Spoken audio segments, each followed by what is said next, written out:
Good morning. Today we're on the desert road taking a look at this 2022 X5. This is an xDrive 40i with the awesome inline 6-cylinder engine. And the question we have for our viewers today, is the cheapest X5 the best one to buy? We're going to attempt to answer that on our drive, so let's go. Hey, welcome back. We're on the desert road today, again, looking at the 2022 X5.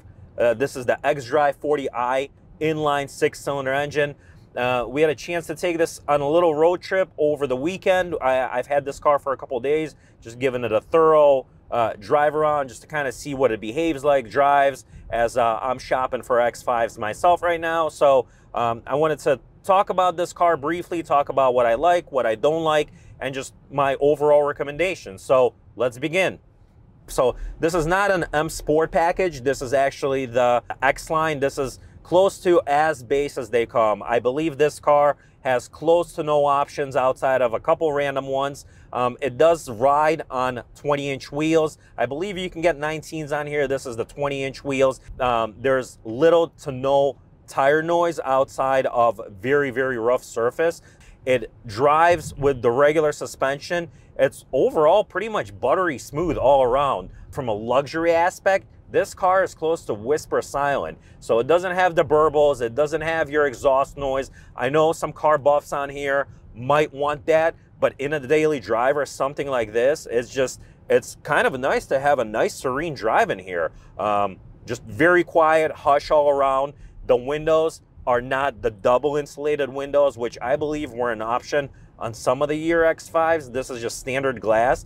And just on the freeway or around town, you hear close to zero traffic noise all around. So very, very impressive. This is on par with other cars that I've driven that actually had insulated glass. So if that's a concern to you, don't worry about it at all. This car drives whisper silent. Overall, a very, very nice, relaxing, smooth drive, whether on the freeway or on the roads.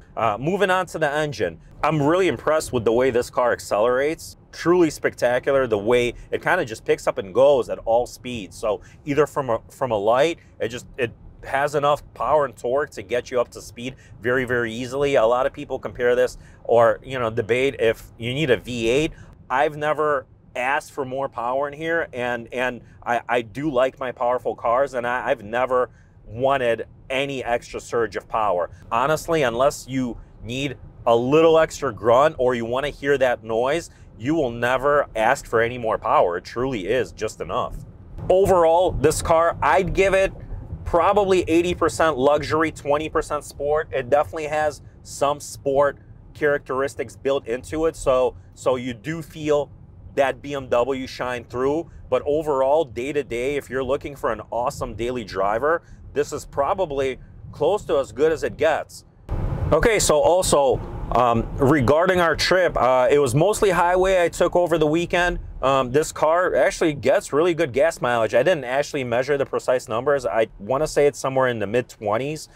Overall, I think it has a pretty large tank, so gas economy is definitely good and efficient for such a large SUV. Another thing I wanted to talk about is how well seated you are in this car. So this comes with the regular sports seats. This isn't the luxury seating that you can get, and I believe this is the Sensatec leather in here, one of the fake pleathers. It's okay, it's not the best, it gets the job done. I'm sure it'll hold up well over time. Overall, this seating position and just your view of the road and everywhere out the windows is spectacular. There's close to little to no blind spots anywhere in this car, which I like. I know I ran into that issue with some other cars I've driven. Some are worse than others, but this, for a large car, you can see out of all the windows and you get a really good view of the road ahead. Regarding the space in this car, it's pretty roomy. I know some people complain of the back seat space, but we had a couple people in the back seat here this weekend, and it was actually quite roomy. I'm on the shorter side, so maybe just with the seats moved up, it really does give enough space in the back. The trunk space is also spectacular. I was kind of worried going in that it wouldn't be able to haul all of our luggage and a full-size stroller. This trunk gobbles up all of that and more. I actually went around comparing the X5 trunk space usable trunk space for me versus the new Cayenne and the Range Rover Sport, and the X5 to me seem to be the most roomiest. So if trunk space is a concern and you're taking many family road trips or just hauling a lot of gear, I recommend comparing those three cars, not just on paper, but in actual use and what your gear will be like in here. So let's talk about the exterior of the car a little bit. It is the regular X-Line edition, so you can see it's not the M Sport bumpers front and back. It does look a little bit more on the luxury side versus some of the other X5 versions. The car is still drop dead gorgeous. It looks absolutely great in this black paint. This is not the metallic paint, it's just the flat black. It looks mean and badass, and I truly enjoy the way this car looks. I like the visibility out of the car as well. It's nice how they made so the side windows here are bigger. They go down further than the windshield, so it really gives you a nice view of the road no matter which way you're looking. All right, so we talked about some of my likes. I'll briefly go through, and this is probably me nitpicking through some of the dislikes I have regarding this car. So to start off, I think the navigation here and the way it looks on screen is really outdated. I mean, between other cars having all versions of like Google Maps and everything else built into it, this looks like something out of a 20-year-old BMW in here. So I think BMW needs to step up their game on what they're doing with the navigation. Some of the other things, I mean, again, it's just nitpicking. The turn signal stalk indicator is a little notchy. I don't like the action fully on it. I think the action in some of the other German cars is slightly smoother or just a little snappier. It's not bad. I've just been in cars that are better. Steering wheel is not my favorite in here. This is the X-Line version. The M Sport definitely gives you a sportier steering wheel. This, again, the steering wheel just looks a little bit outdated. Not my favorite pick, but it is comfortable in the hand. It's easy to hold. The material, I don't know what it's wrapped in, leather or whatnot. It is comfortable to hold. One of the other options that I think is a must for this car, this one does not have it, is the heads-up display. I got spoiled and used to it in many of the daily drivers that I had. So here it requires constant glancing down.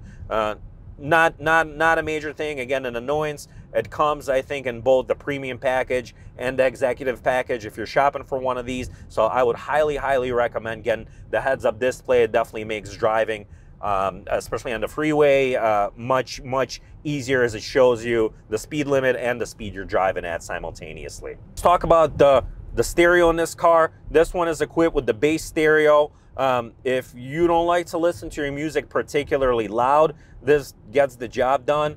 I would opt definitely for at least a Harman Kardon in here. I like to listen to my music and listen to Sirius or Bluetooth music off my phone. But if you're not an audiophile and you don't particularly care for the quality of the music, this bass stereo does just fine. The air conditioning in here, it's not terrible. The nice part is that the vents are not overly loud, but I'm kind of having a hard time getting this car really cooled down. Again, I don't know if it's this particular X5 or all of them are like that, but I've definitely been in cars that cool down and blast cooler air into the cabin a little bit faster. And one of the other things I particularly like about this X5, and a lot of modern cars have been doing away with that, is that this actually has physical buttons for the AC controls, and you can adjust that very easily. I did not find a way to control the rear AC through here. Maybe there's a way. I haven't fiddled around with it for too long, but overall I do like the fact that they still give you buttons with very easy access for both the driver and the passenger to adjust the air. One of the other annoyances I had in this is it's the locking and unlocking feature. Maybe you can adjust that or change it up, but with the key, when you get close, the car unlocks, and then as soon as you start walking away, maybe 10 feet out, the car will lock itself. I've never actually had that on any of my other vehicles that I've owned. So I can see how that feature is beneficial. It's just a little bit annoying if you have the key in your pocket and you're kind of walking back and forth, maybe hauling something to and from the car. Some of the other things that I noticed on here, just a little bit on the cheaper side. One of them is this has the regular shift knob in here, not the glass one. It just, I don't know, it feels slightly cheap. So do some of the other buttons and controls. One of my other things that irritated me. The key, the BMW logo in there actually looks off center. I don't know if it came like that or if it got re-glued on there, but the key overall just still feels a little bit flimsy, like we're in a Toyota or a Honda, I don't know, something a little bit cheaper. Definitely not a car of this grade, a $60,000 automobile. So again, maybe that's not all keys, maybe that's not all the X5s, but it's what I noticed. And in a car of this caliber, higher up the pricing tier, I do expect some of these other tidbits to be quite a bit nicer in here. Okay, yeah, one of the other things, let me mention this too. The storage space is so, especially up front here. These cubbies are kind of small, under the arms. The glove box is not particularly roomy, so I would have liked to see a little bit more storage space of a car of this size.